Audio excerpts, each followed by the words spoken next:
Okay, well, good afternoon, and welcome to the West Michigan Golf Show. I'm Bill Hobson from Michigan Golf Live Television and Radio, and it's so cool to see all of you here to kind of have a Happy New Year moment in the world of golf, because that's what this gathering seems to be every year. Is anybody in this audience at the GR Golf Show for the first time ever?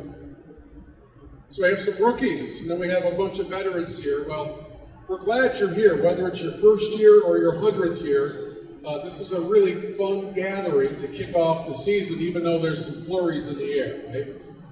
And one of the things that makes it even more fun for me is the opportunity to sit along with somebody who has reached the highest levels of this crazy game. I mean, when you think about golf, it's a crazy game. We are chasing around a little white ball. We're talking to it.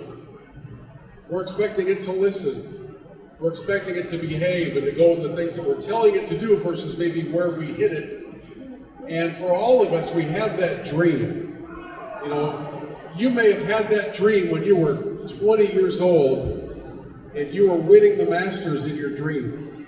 And you were walking up 18, you were kind of preparing your speech for the moment when they slip the green jacket on your shoulders.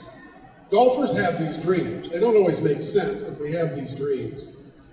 And I'm so excited today to be sitting along someone who was able to live out that dream for a dozen years on the PGA Tour. Not only that, but Grand Rapids is his home.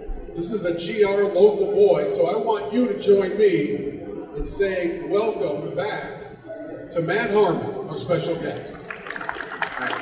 How's everyone doing today? Appreciate it. This is fun, right? You get to talk about the good old days. Yes, sir. So did you have the dream that I just described? Yeah, I made the putt in my head to win the Masters millions of times since I was a little kid. Like, I've got my boys over here. Since I was about their age, I tried to make that 6-footer for the green jacket. Wish I would have got the opportunity as a professional and never have been able to play in the Masters or at Augusta or anything like that, but yeah, definitely have had that dream. Still have those dreams. Okay, so as you're making your way through your younger years, let's talk about life in Grand Rapids as a golfer, because when you have those aspirations of playing it for a living, I don't know if you're all aware of this, we have a sort of a short golf season here, and the vast majority of the guys out on tour are in warm weather states, and they're able to play all the time. So what was it like growing up around here? I was always a giant kid, so 6 feet tall in 8th grade, going into 8th grade, so we always thought I was going to be a basketball player. I love basketball, so the cold didn't really bother us. You know, I played as hard as I could in every sport forever, and golf just started taking off in the summertime. And I loved hitting the long ball, so we just kept playing golf. And I really started when my dad started playing after college and give my mom a break and take me to the course for a couple hours, and that's where we started having a great time. But as far as the weather goes, yeah, they all live in Florida or somewhere warm, Texas, Arizona, so we've done a good bit of traveling down there when I was playing and all that. But at the same time, as a kid, you just gotta have fun. Just enjoy the time you get to play, and the summers up here in Michigan are perfect. Doesn't get any better. I mean, this is the best place to play golf when we get to play golf. When did your game click in to the point where somebody may have said to you, man, if you stick with it, you can do something in golf? Yeah, I got invited to some pretty big tournaments when I was in my middle school years, just from doing well in the local events around here, statewide events, and so we started traveling, and it just keep playing well, is trying to do your best all the time, and you start getting more and more invites. But I think it was probably my freshman year of high school when I started really kind of transforming my game into something that's a lot more competitive, that travels to all these tournaments and can play. Was that me?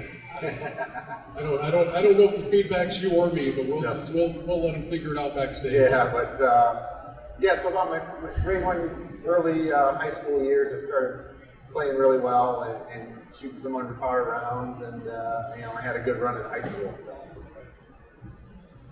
So I'm going to try to ask questions of Matt that I think might be running through your mind, because the name of the seminar is Lessons I Learned in My 12 Years on the PGA Tour.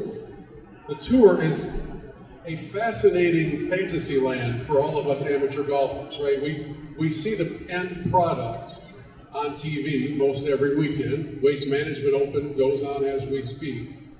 We don't often see the life, the work, the pressure, the balance of family and profession.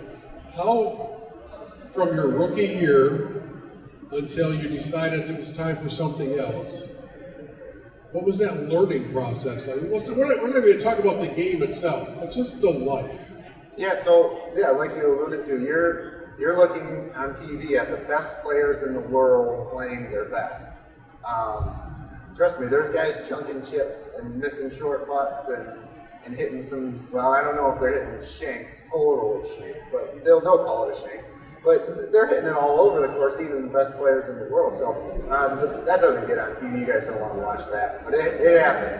They see that on my show. Yeah. So we, no, but that's the PGA Tour level. The level I was on Korn Ferry Tour, Web.com, and Nationwide. I saw 3 title sponsors, essentially AAA baseball level with a few call-ups to the PGA Tour throughout my career. But just the learning. Golf is the actual 4 days of the tournament is not really much about the whole profession. You've got to learn, especially on that level. You don't have managers telling you, hey, you're on this flight and we'll pick you up in our car and drop you off at your hotel. It's nothing like that. It's landing at midnight in Bogota, Colombia, and not speaking a lick of Spanish and trying to find where you're going in the city. So it's there's a lot more camaraderie there. With a lot of the guys that start traveling and doing the same stuff. So, but yeah, the learning everything off the course, because obviously we've got a pretty good handle of on the course stuff, but it's how to handle Mondays, Tuesdays, Wednesdays, fans, obligations, family time. I mean, it's a lot. Well, I remember hearing stories from when Michael Jordan decided to play baseball. And he was down at the AA level for the White Sox. And he ended up buying them a bus because he's like, I'm not traveling on that piece of junk that they currently use. And the descriptions of going from, in any sport, of going from the minor leagues to the major leagues is a different world altogether. And that is certainly the case in the world of golf. You enter the world of courtesy cars. There's daycare for your kids. There's tickets to whatever you want while you're in town, and on and on. And there's player dining, and there's all of these different things that happen at the top level. But as you mentioned, we don't see hey, let's get 4 guys to share a rental car because we got to go to Boise, Idaho tomorrow and qualify and pay to qualify. So the grind is real, isn't it? It is, yeah. And you're exposed to everything on that tour. So I'll never forget, I played right when Jordan Spieth was turning professional. They gave him some warm-up starts as a professional on the Korn Ferry Tour. And I got paired with him in one of the tournaments for the first 2 rounds. And his caddies actually grew up in Holland, Michigan, just down the road. So we had Greller did, yeah. His dad worked, I believe, at Hope College for a period of time. And so Greller, we had a lot of, it's that stage, like, I think he was here from age like 8 to about 14 or 16. So we had a lot of good memories and talked about that. But yeah, they were hopping on a private jet after the final round, heading up to the PGA Tour event, and he famously finished second that week, and his career took off after that. But yeah, so it's talking like that. And I was like, well, yeah, cool. I'm, catching a bus over to the next town, and hopefully I'm in the tournament. And have fun on your private jet. So while you're trying to make your way and climb the ladder, at that time, are you married? Are you trying to balance home and road? Yeah, so I started traveling, playing in 2007. Met my wife in 2009, and we were married in 2012. So we went through the whole Dating, I think we went on a few dates, and then I said, I'll see you in 6 weeks. I got to go, chase this, golf ball and try to make a living doing that. So luckily she's really patient. Obviously we have 4 kids running around. I feel like maybe I should have another chair up here for her. She's got enough. She's got more. Yeah, couples counseling session. Perhaps. We wouldn't get a word in. I tell you, we wouldn't get a word in. She's got stories for days from all the behind the scenes stuff too. And more seriously along those lines, during those early days where you are, every shot counts. I mean, it's go low or go home. Was there a time during those developmental years where you thought, you know what? I don't know if this is it for me. Yeah, absolutely. And you say every shot counts. It counts. Every shot counts for everyone unless you're top 50 in the world. Because then you've already got your majors and your 10 years on tour, so you're going to be good. You're set, even if you have 2 bad years or anything like that. But yeah, there are many times. Q School is how you become a professional and get on the various levels of professional golf. There's 3 stages every fall to go through that, and I've probably missed that first stage, second stage, and final stage by 1 or 2 shots at least 2 or 3 times. So it's it's pretty wild. Yeah, we were bringing up some heartbreak is a few years back. The Scott Van Pelt show on ESPN, they actually did a little blurb about they broke it down to about a 4-foot putt. I'd have to get out the calculators to figure out the math. If that would have gone in, I probably would have been on PGA Tour and heavily missed it. So no PGA Tour for a full season for me. So you look at that. There's a one shot, a 4-footer. It's difference between hopefully getting a sponsor to pay for your entire year versus 2 commas in your bank account. I want to make sure you're all grasping what he's saying. Because very rarely in any of our professional lives does our livelihood come down to a moment you can clearly identify. Whatever line of work you are in or were in, you could have a bad day. You might get talked to by the boss, or maybe you were the boss and you had to talk to somebody else, but it's pretty rare that you would suddenly be instantly demoted or fired or have to change, find another way to feed the family. And I think about that when I think about the way that we as golfers apply pressure to ourselves. There are a bunch of golfers back there by the net that are paying $10 for 3 shots, and if 4 people are watching them, they start shaking, right? Oh yeah. I cannot imagine standing over that putt, whether you knew it at the moment or not. You knew it was close. Oh, you know it's going. How do you handle that moment? Oh, I was a shaker for sure. Yeah. It's always just kind of my personality. It's Nick Faldo talked about it. He was a 7-time major champion. He's won 3 Masters, and he openly spoke about when he was nervous, his hands would shake, his knees would shake. It's just a thing. I mean, some people go through it. It's just your personality and experiences, but that's why you put all the work in over the years, the hours, the days that you spend. Just trust in your routine so you can kind of almost close your eyes and take your hands off the wheel and hopefully something falls your way. So I talked to Dan Pohl from the Polecat, who has his moment. It was at the Masters in the playoff against Craig Stadler. And Dan will tell you that every single time he has, I believe it was a 6-iron in his hands, he flashes back to that moment because in the playoffs he hit a poor shot and he's not a Masters champion, he's a Masters runner-up. Do you flash back to that Q School putt? No, but I could if you wanted me to. I can tell you. Where was it? So essentially it was back-to-back weeks. The way it was structured, there was 3 playoff events. And what you have to do is finish in the top 5 of one of those 3 events. And you get to go to the PGA Tour. So the first week was in Cleveland, Ohio, and I actually bogeyed the last 3 holes to miss by 1. That was a very, very difficult week. I think, it's one of those where you see a U.S. Open score where the winning score is only 6 under par, so bogeys are going to happen. The next week we're down in Ponte Vedra Beach down in Florida, and that's the one that was, that you kind of talked about on ESPN or whatever, but it was, just a normal sunny day and just this pretty straightforward 6-footer that didn't go the right direction. I hit a good putt. It's not my fault. It's not your fault. It's not my fault. This is such a cruel game. Has anybody here ever had your heart broken by golf? Just 3 guys? Yeah, right. The rest of you are liars. Yeah. Or you don't play. I got news. It's even in professional golf.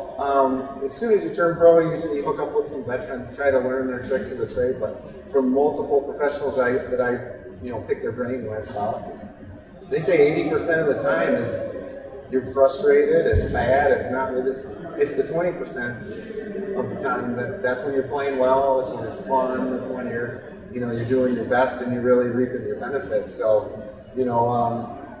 That's what, and they talk about it, and you hear about the balance, and until you actually are in that mode, it's when, you're going to keep playing when that 20% is more fun than how bad the 80% of the time is. You'll keep going because that's what you remember, and then, for me, like, it hits you one day, and you're just like, yeah, it's time to maybe step away because that, all that heartbreak's starting to creep over the good times. In the moment, though, when you do want to keep playing, and we want to share with everybody some of the lessons that you learned, how did you learn to get past disappointment? Because it doesn't matter if you're Tiger or if you're number 600 in the world, you have disappointment.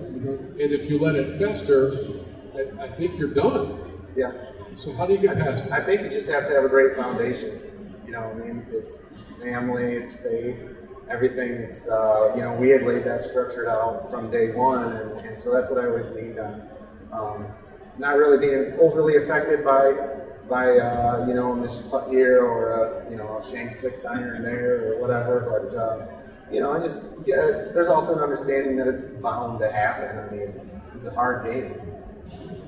Okay, I don't want to make you think we're going to spend our whole time just talking about disappointments. There's a lot of good stuff in here.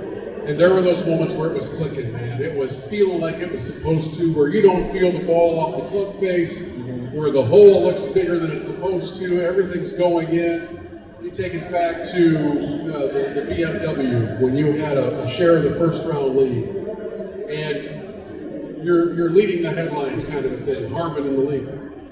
You got to manage that as well. Like, yeah. Is it harder to go to sleep at night after a rough round or after a stellar round? Because you want to bottle it up. I would way rather go to bed after a good round. That's fair. That makes sense. Yeah, those rough rounds are no fun because then you go out to the range and the putting green for 4 hours, waste half your day. You could be watching a movie, reading a book. But no, yeah, it's just part of what you have to manage. I mean, golf's so. I was trying to figure out a comparable way to other sports, but it's like, an NBA team playing another NBA team 4 nights in a row, and only at the end is there a winner. And then you have all the adjustments and everything you have to work through, between rounds. And with golf, it's pretty wild because there is a stop, and then media, and there's attention, and there's this, and your mind just goes way too fast most of the time. No one's lifting a trophy on Thursday night, even though 5 guys are thinking about it. So it's a lot of fun. Definitely love playing well and being up at the front of the leaderboards, talking to people. And, it's just like, hey, that's what you live for. That's where really moves you, gets you going. I also love to have you paint the picture for everybody about what it's like to play in a tour event from a distraction standpoint. Because in the developmental tours, yeah, there are ropes. There's probably a few sponsor signs, but certainly rarely is there a crew following you, a tower behind the green, a blimp overhead, and the entourage that accompanies each group, the scorekeepers, the shot lead people, and then, depending on who you may be playing with, a different degree of gallery movement.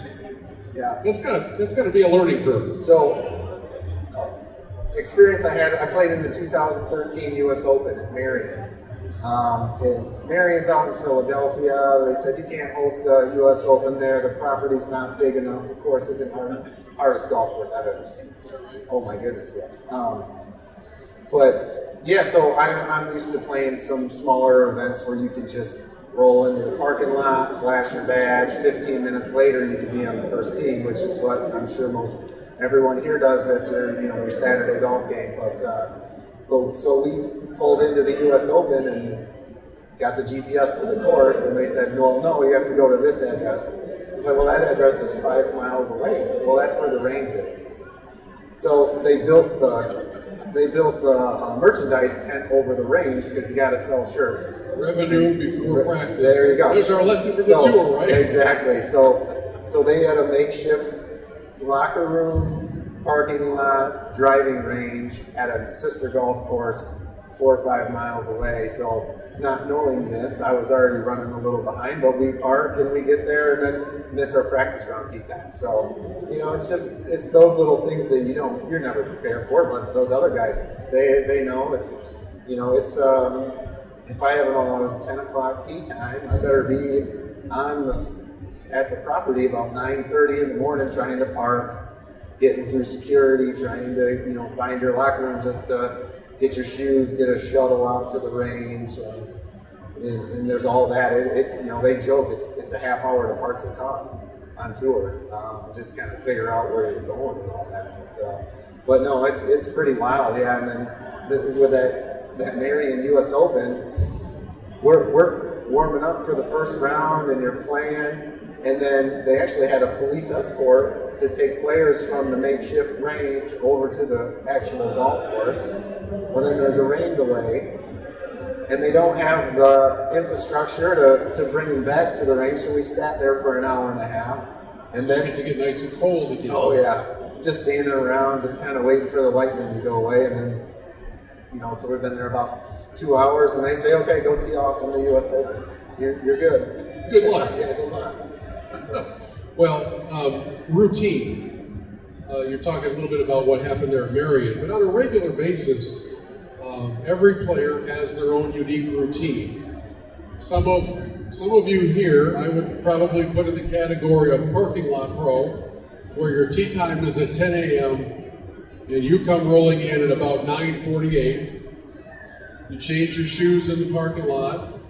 You take a couple of warm-up swings with your 7-iron, and you head to the first tee, and you wonder maybe why after 4 holes you're 9 over. But we don't always all have time to get a full practice round in, right? So that's reality. In the tour world, every player, I think, has their own rhythm. And some players with a 10 a.m. tee time, I've seen arrive at the venue at 7:30 to go through stretching, breakfast, hit some balls, stretch some more, hit some ponds, whatever. What was the Matt Harmon, in an ideal setting, not the Marion setting, what was your prep like? I was pretty consistent.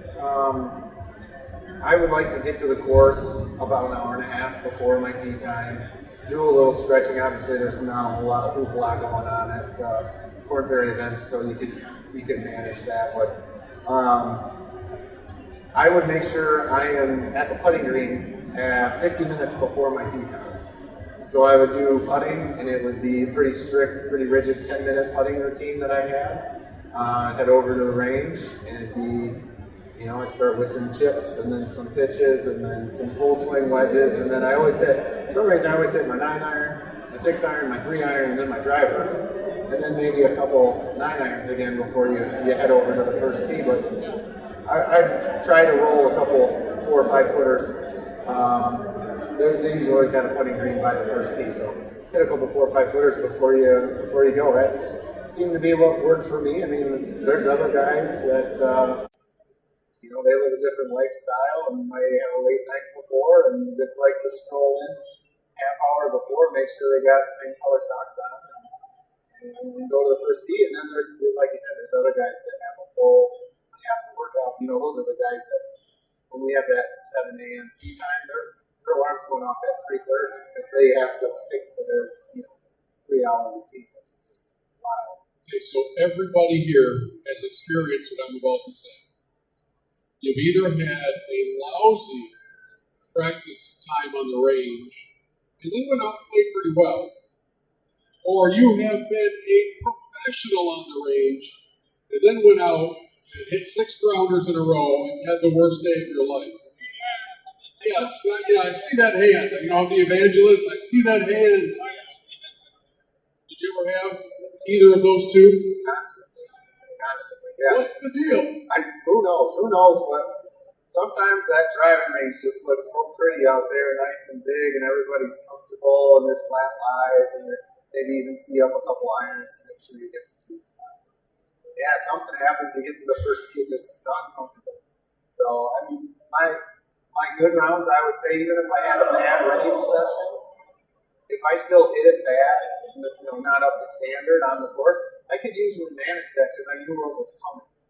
It's the tough one where, like you mentioned, you have you're the Masters champion on the range, everything's going right at the pins out there, and you get on the first 4 holes and you don't come near the green.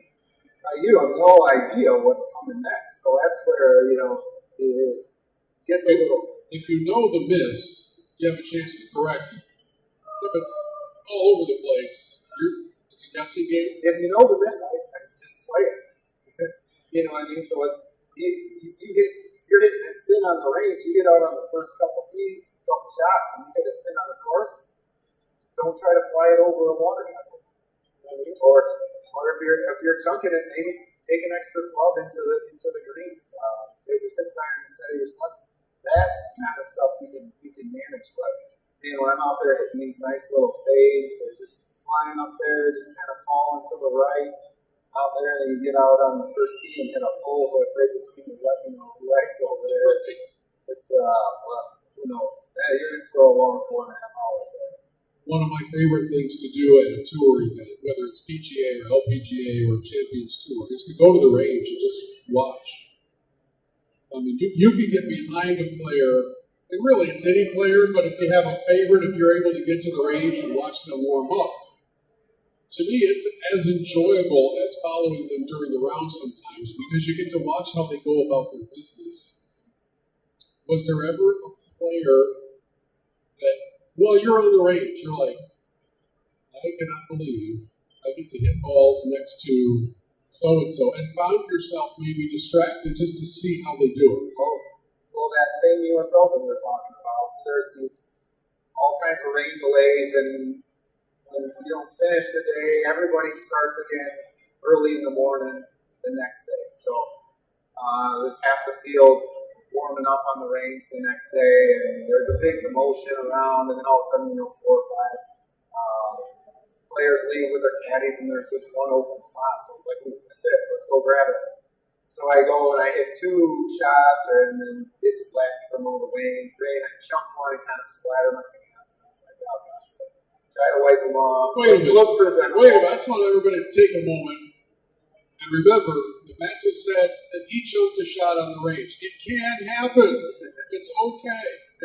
So I go back to my caddy and kind of dust off my pants or whatever, and we look up and there's Tiger Woods and Steve Williams. His caddy standing right next to us. I was like, oh, that's why all the crowd's going nuts, because Tiger had just walked on. You thought maybe they were there for you? No, absolutely not. But the group of players and caddies that walked away were on the other side, so I never saw them. So I just sneaked right in there. It was like, okay, well, now I just chunked one. And then I noticed Tiger's next to me, so now I'm really nervous. So I just handed my phone over to my caddy and said, hey, snap a couple pictures. Like, I don't know if it's ever going to happen again. So we've got some pictures of me chunking and splattering Tiger Woods with some mud all over his pants too, so we can match. How about playing partners? Were you ever in awe of a playing partner? Well, I tell you, I paired with Steve. I was always in awe. It seemed like for 2 days, and I know we all go through stretches of hot putting where it looks like, hey, this guy's rolling it really well today, and might go in, this might go in. No, they all did go in. I've never seen anything like it. It's funny because it's not necessarily the short ones. It's all those intermediates, the 10-foot to 30-foot range, where it was just like, hey, I'm thinking, hey, I got to get a good putt up there, tap it in. Hey, if it goes in, that's great. But he's looking at me, so it's pretty incredible. But then I played a lot of college and amateur golf. not so much as a professional with Dustin Johnson. And to me, he's the ultimate driver of the golf ball. Like he his accuracy, the amount of times he hits it on the middle of the club face, because we don't always hit it on the middle of the club face. There's a lot of heel hits and toe hits. And I don't know about sky marks, but there's a few out there.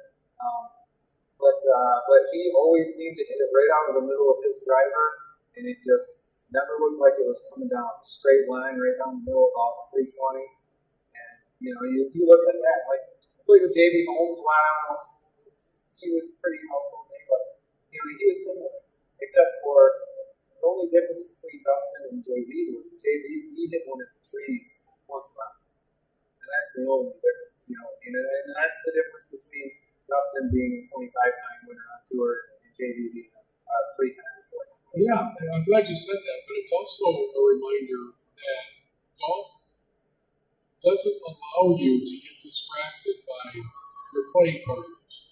Like, you can't play defense on DJ.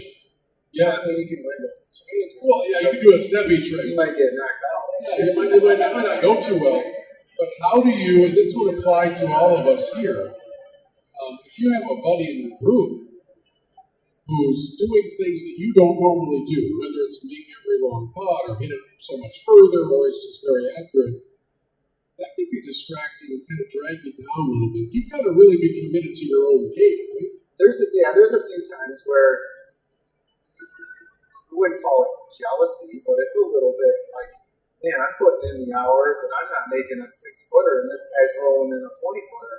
Like, when's it my time? Almost. When's it my time? So yeah, there's a little bit of that can wear on you, but again, like I said, there's a certain understanding out there that we're not helping each other, but at the same time, we're not distracting each other. There's a funny story, actually. I don't want to throw him under the bus, but I'm going to. My buddy Ryan Brett plays PGA Tour the last few years. We played at Michigan State together, grew up together. I remember hearing a story about him the first time he played in the Buick Open over at Warwick Hills. I was there with this. And, and him and this caddy's just a friend. They don't really know what's going on. Well, they're trying to read a putt, and they're just on opposite sides of the hole. So, it's like me talking over to my friends over there at Equitable Advisors, and we're over there saying, hey, I see it breaking a little left to right. What about you? They're talking that loud back and forth. So, I think they had a veteran player and caddy come up to them and said, hey, keep that to yourself. Because players don't want to hear, they want to read their play. They don't want to hear you read your play, kind of thing.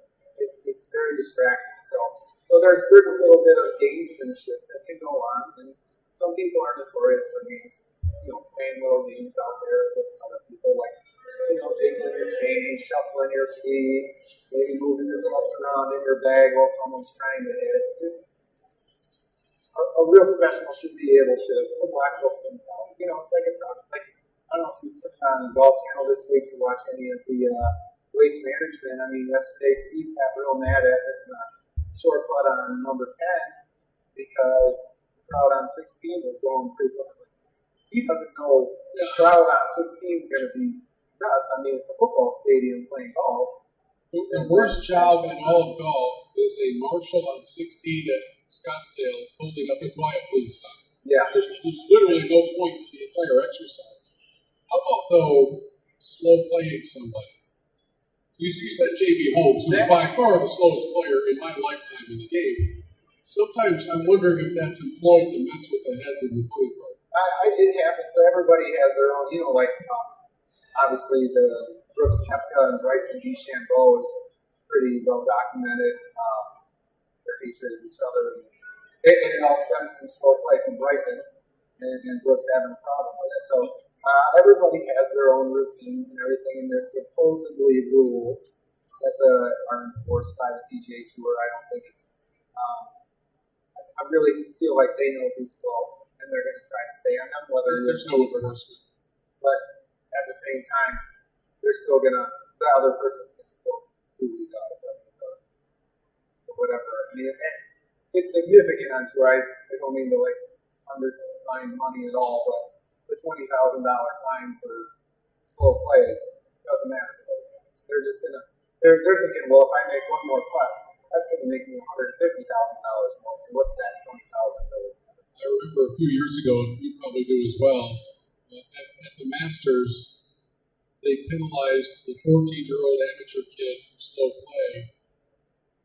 And he was slow, but that was the only slow play penalty they've given out in like the last 100 years. And I thought, make an example of this kid. It makes no sense. But slow play is an irritant for players. It's a slow play for all of us, whether we're playing for money or not. Yeah. It's just irritating. Oh, I just play around town now anymore. You go out there, I'll go with my dad and play around on Saturday morning. It takes 6 hours. I mean, I'm irritated. I don't know if anybody else has time for that. I don't really, but I will say there's a lot more slow play gamesmanship going on. On the weekends, you play in twosomes. So it's just you and one other golfer, and if they have a misunderstanding, don't care for each other. One guy's going to be dragging his feet. He's going to be 100 yards behind, trying to get them in trouble with a rules official to have him say, come up and speed up, and then all of a sudden he's the fastest player in the world. Just kind of look at him like, what are you trying to do? Okay, so in all of your professional career, whether it was on developmental or on the tour, best round ever. Best round ever. That's an easy one for me. I shot 61 out at a tournament in it was the Bay Area. It's on the other side of the bay from San Francisco. But that was huge for me because I ended up finishing second that week, and it was in the final round. And that got things jump started for the whole year. So that was one of those, just like you said, everything's coming out of the middle of the face. You can actually see a little track on the greens for where the ball's going to break. It's like 3D vision. Yeah, something going on. And just how well could you, if you had to, kind of go through that round hole by hole still? Yeah, then this was 2012, so we're coming up on 10 years ago, and I could probably go through every hole, every shot. I don't know if I could do the clubs, but I could tell you where I hit it. It's so cool. Okay, so worst round. Well, worst round, that's an even easier one. So it was, 2017. It's funny, too, because Jason Gus, who I'm sure you've spoken with before, a very well-known teacher, Michigan Teacher of the Year, him and I had just started giving lessons, or I started taking lessons from him. This was my first tournament under Jason. Like, he's excited. He's ready to go. He's going to build his resume off of this. He's going to build his resume. Well, yeah. Hopefully, he didn't take his resume down too much. But so we're playing. Its tournament opening event is in the Bahamas, and we get there, and it's January in the Bahamas. It's 75 and sunny. It's just, course isn't too hard. There's a lot of hazard. There's a lot of water around. There's some trees. Not too bad. I didn't keep track of the Weather Channel very well in the forecast. And there was this big cold front that went through all of Florida down in the Bahamas. And so we went from 75 and sunny, light winds, and get up the next morning, tee off, it's about 50, and the wind's blowing 40 miles an hour. So you're like, okay, this is a different course, but I played the first hole, made a birdie on a par 5, straight downwind. I was like, this isn't so bad. In the second hole, made a par on a tough par 3. I was like, not a problem at all. And then I think I proceeded to shoot. I shot 86 that day, I know that. But I think the next hole is I aimed right down the middle and just striped one, and the ball just kept going over there. I had to hit 3 tee shots on that hole. I ended up with like a 9 on a par 4, and it was a struggle from there on out. But that was they didn't cut the greens that day because the wind was blowing so hard, and the rules officials were hiding in the bushes so they couldn't see the balls moving on the green. Because otherwise you got to stop play, can't play if the wind's blowing the balls on the green. But I played with a guy that day, hit his second shot on a par 5 up in the greenside bunker. Hit a great shot to about this far. And then with 2 other guys had a chip on, so he left his ball. And by the time it was his turn to go walk and mark it, the wind blew it down off the ridge on the other side of the green into the hazard. It's because he never marked it. It's in the hazard. He's got to go back in the bunker and keep playing. So I think he walked away with a 10 on a par 5 after having about a birdie putt from about this far away. That's the kind of thing that'll make you talk to yourself Oh, for a very long time. A couple of questions for you as we kind of wind our time down about how you came to the conclusion that professional golf was behind you. When did you decide to call it a day, or do you still harbor thoughts of trying it again when you're 50? Nah, that kind of depends on my kids, I guess. I don't know, because I think by the time I'm 50, I'll have 2 in college and 2 in high school. So I've really had a lot of fun coaching their little league baseball and basketball and just being around. So I decided to stop playing in 2019 after it was just a long season. Didn't end very well, and financially it was just hey, playing that tour, January 1st, you're $75,000 to $100,000 in the hole, because that's what it's going to cost you to travel and pay for your caddy and pay for your family and all that for the whole year. So I didn't want to go through the fundraising part of it again. Just everything, when I was kind of looking back on, I was like, hey, 12 years, gave it a run, did everything I could. It's probably time now for me to be home. And right after that, we found out we were pregnant with our 4th kid. So I was like, yeah, definitely time. So, but as far as, hey, I might pop up at a U.S. Open qualifier or something like that if I ever get my hand out of the burrito wrap. But maybe someday I'll try to play a major or something. I didn't mention this earlier, but Matt played his college golf at Michigan State. And there's a young man from Michigan State who's got a pretty exciting year ahead of him. James Hyatt, who's the U.S. Open or U.S. Amateur champion. He's getting ready to go play at Augusta. I don't know if you've had many conversations with that kid, but what even your observations as to what his future could look like. He's pretty solid. Very solid. And then first ever U.S. Amateur champion from the state of Michigan, which is huge. I'm not so close with him as much as Casey Mouban and Dan Ellis, the head coach and the assistant coach at Michigan State. But they think the world of James, and I think he's going to do great. There's a lot of responsibility that comes with being the U.S. Open or the U.S. Amateur champion. For instance, at the Masters, he'll be playing with the defending champion Hideki Matsuyama and the U.S. Open champion John Rahm. So right then and there, you get a pairing of responsibility and chaos that you've never experienced. So I know Casey's taken him down. They've been playing practice rounds with Ricky Fowler, so he's getting some good mentoring from Ricky and those guys out on tour.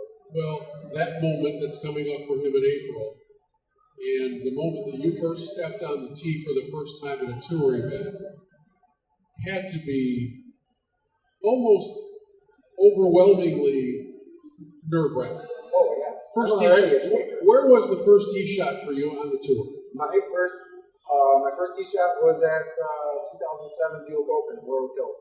Teed off the 10th hole. And you had gallery, you had family, because you're from, this is a home game for you, so. Yeah, I think we had about, I think it was like 60 will call tickets, so it friends and family and about 60 and then plus a good friend of mine, Jimmy Chestnut, who's a well-known amateur golfer. He's a member at Warwick. So I had been over there with him a bunch, knew most membership as well. So and he was caddying for me. So it was just a great week, really fun. I didn't play very well, but yeah, like you said, first tee jitters is, and that's the first tour event I had been to. I've been to the seniors at Egypt Valley before, and the Highlands at the Elks before in Egypt Valley, but as far as the full circus of the PGA Tour. First tour event you attended, you were in? I played it, yeah. So that was, that's a cool experience, It's, I think we should all try it sometime, First time you go to an event, just play in it. Kind of fun that way. How long does it take you to come back to feeling things? So I got to think the first few holes are like just numbness. And then you get into a rhythm. It depends on how good your first couple shots are. If they're not very good. If they're not very, I remember I played to drive on number 10 at Warwick right down the middle and got up with an easy wedge shot, but you're just so juiced up that I flew it right over the green. and just, I've never hit that club that far in my life. What's going on? So, you know, and then now you're second guessing the next couple iron shots. Well, trust me, once you make a couple bogeys and a double bogey, and you know they show you tied for 140th place, the nerves calm down a bit. You obviously have a really good perspective on life. Matt and I don't know each other beyond today. It's the first time we've met. But I've heard you mention your faith and your family, and it doesn't sound to me like you have been defined by golf.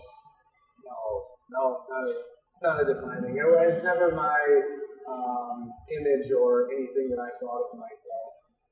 I've always been a confident person, so I'm going to go, and whatever it is I'm doing, I'm going to go do the best of my ability and just, you know, trust in the Lord that He's leading our steps the right way.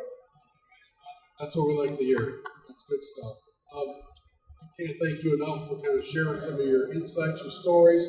And by the way, it's kind of fun to talk to somebody who not only is willing to share the glory moments, but also the difficult moments, because I think that's where you learn more about the character of the person you're listening to. So thanks for kind of opening yourself up to us. Absolutely.